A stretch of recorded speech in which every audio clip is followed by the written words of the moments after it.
We are here at the mining investment event in Quebec City, and I am joined now by Nick Horsley, CEO of Highview Resources. Highview is advancing exploration projects in one of British Columbia's most active mining regions. So Nick, thank you so much for being with us and sharing us a little bit about Highview.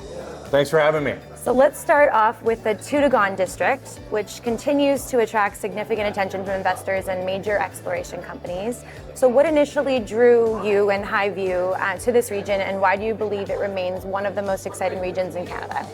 Yeah, it was a pretty interesting story. It had an early sort of gold rush in the early 1900s, and you've had every sort of major mining company over the last sort of 100 years kick rocks around there. What got it really exciting again was a company called Thesis Gold, which formerly was called Benchmark, had started working on this Lawyers Gold project, and they put together several million ounces, and now they're quite advanced and moving toward feasibility. And then recently, Bob Dickinson's Amark made a major porphyry discovery, which really kind of opened up the whole area. So I was fortunate to be there prospecting about 4 years ago, sort of staking properties and selling them, and then kind of really decided I wanted to focus on it. So I bought all those properties back and ended up doing a deal with Highview, and now we're the 5th largest landholder in the area. So very exciting. So for investors that may be hearing about Highview for the first time, tell us about your key projects and what is exciting about them. Sure, great. Yeah, we've got 3, I'd say maybe 4 now really great targets. So what we're really looking for is porphyries in the area. We've got the Lawyers East, which is 4 kilometers from the Aurora discovery. Okay. We've got the Borealis, which is just sort of west of the Kemess mine owned by Centerra, and that's another porphyry target.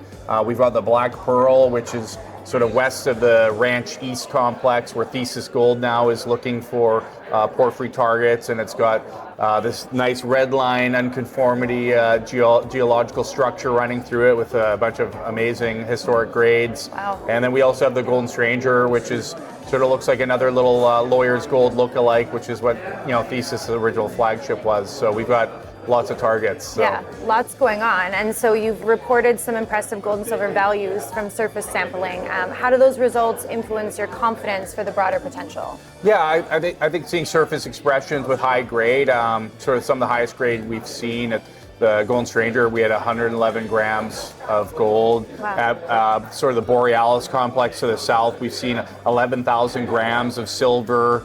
At Black Pearl, the area, we've seen 12% copper. So we've really got some of the greatest grades that have been sort of encountered in the area. And so where you see these surface expressions, the hope is, you find the big bodies deeper down. So that's what we're looking for. Wow, well, that is exciting. So for investors looking ahead to the next 12 months, what are some key milestones or catalysts that they should be looking for, expecting? Yeah, so we're going to be talking about our field exploration season.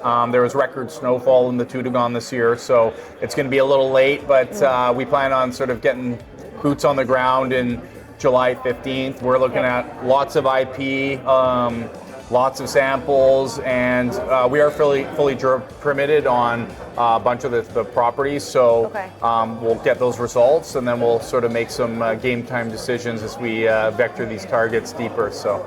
Wow, sounds like potentially an exciting next 12 months. Well, thank you so Absolutely. much for sharing everything about Highview Resources. Can you tell us your ticker?